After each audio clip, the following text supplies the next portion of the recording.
औज़ुबिल्लाहिमिनश्शैतानिर्रजीम बिस्मिल्लाहिर्रहमानिर्रहीम रब्बि इश्रह ली सदरी व यस्सिर ली अमरी वहलुल उक़दतम मिन लिसानी यफ़क़हू क़ौली। मुअज़्ज़िज़ chief justice of Pakistan Qazi Faiz ईसा साहब और चीफ ऑफ आर्मी स्टाफ जनाब आसिम मुनीर साहब, अस्सलाम वालेकुम। हज़ूर अनवर, मैं आज आपके सामने चक्री रोड के कुछ मज़लूमीन की दास्तान रखना चाहता हूँ।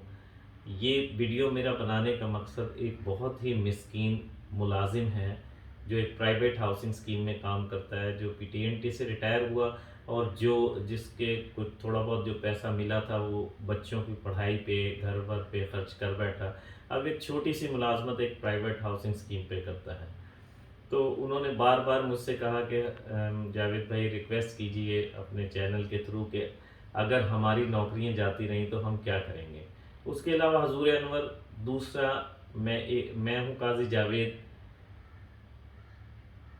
फर्स्ट डिवीज़न के साथ मैंने जर्नलिज़म की डिग्री हासिल की। फिर पता चला कि जर्नलिज़म तो जब सिर्फ़ एक इबादत है तो इसको मैंने इबादत के तौर पे रखा और अपने घर का चूल्हा जलाने के लिए रियल स्टेट कंसल्टेंसी स्टार्ट कर दी।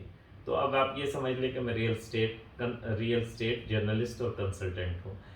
तो दूसरी मैं एक अर्ज़ करना चाहता हूँ एक ओवरसीज़ की तरफ से। हजूर अनवर, ओवरसीज़ पाकिस्तान में इसलिए इन्वेस्टमेंट करते हैं कि वहाँ पे उन्हें अपने घर बनाने के लिए सूद पे पैसा लेना पड़ता है, और जो लोग दीन की समझ रखते हैं वो सूद पे पैसा लेने के बजाय पाकिस्तान में छोटे छोटे घर बनाते हैं, छोटी छोटी इन्वेस्टमेंटें करते हैं अपनी इनकम के मुताबिक, और फिर उसके बाद वो वहाँ पे बेच के घर बनाने की काविश करते हैं।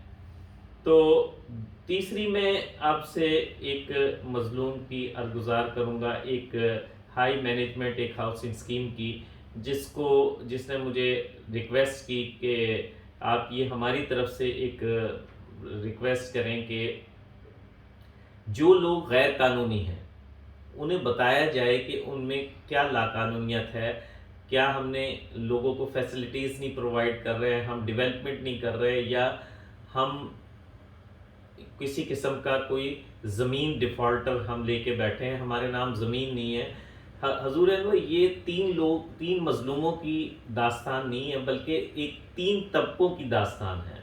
और इसके साथ मैं एक और ऐड करना चाहूँगा, वो यहाँ के डेवलपर्स हैं।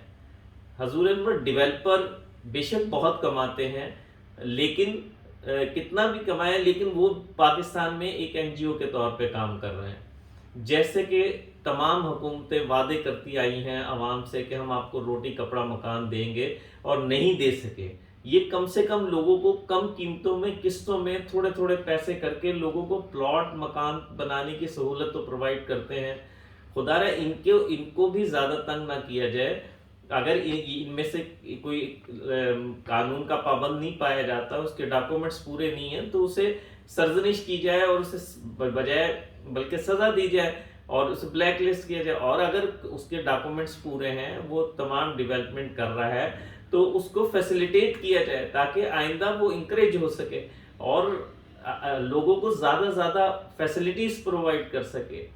हजूर अहमद, अगर ये बिल्डर्स, ये डेवलपर्स इस मुल्क से चले गए, जैसे कि डेवलपर चला भी गया है, जाने की कोशिश कर रहे हैं, तो फिर इन गरीबों का ये ख्वाब अपना घर बनाने का कभी भी पूरा नहीं हो सकेगा, क्योंकि एकदम अमाउंट जमा करके घर बनाना नामुमकिन है। हजूर अहमद, अगर कराची में गोट आबाद को सनदें दी जा सकती हैं इस बिना पे कि शहरी आबादी बढ़ते बढ़ते गांव तक, देहात तक आ गई है, तो इन्हें सनद दे दें, इन्हीं लोगों को लीगल कर दें।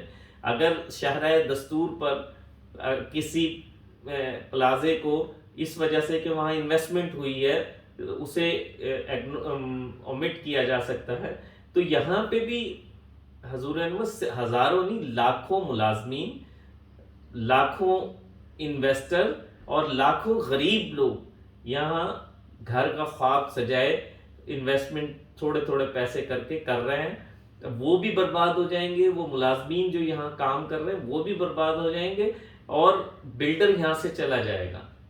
लोगों ने, ओवरसीज ने पाकिस्तान में इन्वेस्टमेंट इसीलिए करते हैं कि यहाँ आएंगे, रहेंगे اور انویسٹمنٹ کے بعد اس کو انہیں بینیفٹ ہوگا، اور وہ بھی اسلام آباد جیسے شہر میں وہ ایکسپیکٹ یہ کرتے ہیں کہ یہاں پہ ادارے سٹرونگ ہیں، ادارے واقعی سٹرونگ ہیں۔ اداروں کو قانون کے دائرے میں لائیں، انہیں حکم فرمائیے کہ لوگوں کو، بلڈرز کو، ڈیولپرز کو قانون کے دائرے میں لائیں، نہ کہ انہیں ڈنڈے کے زور پہ سب کچھ مسمار کر دیں۔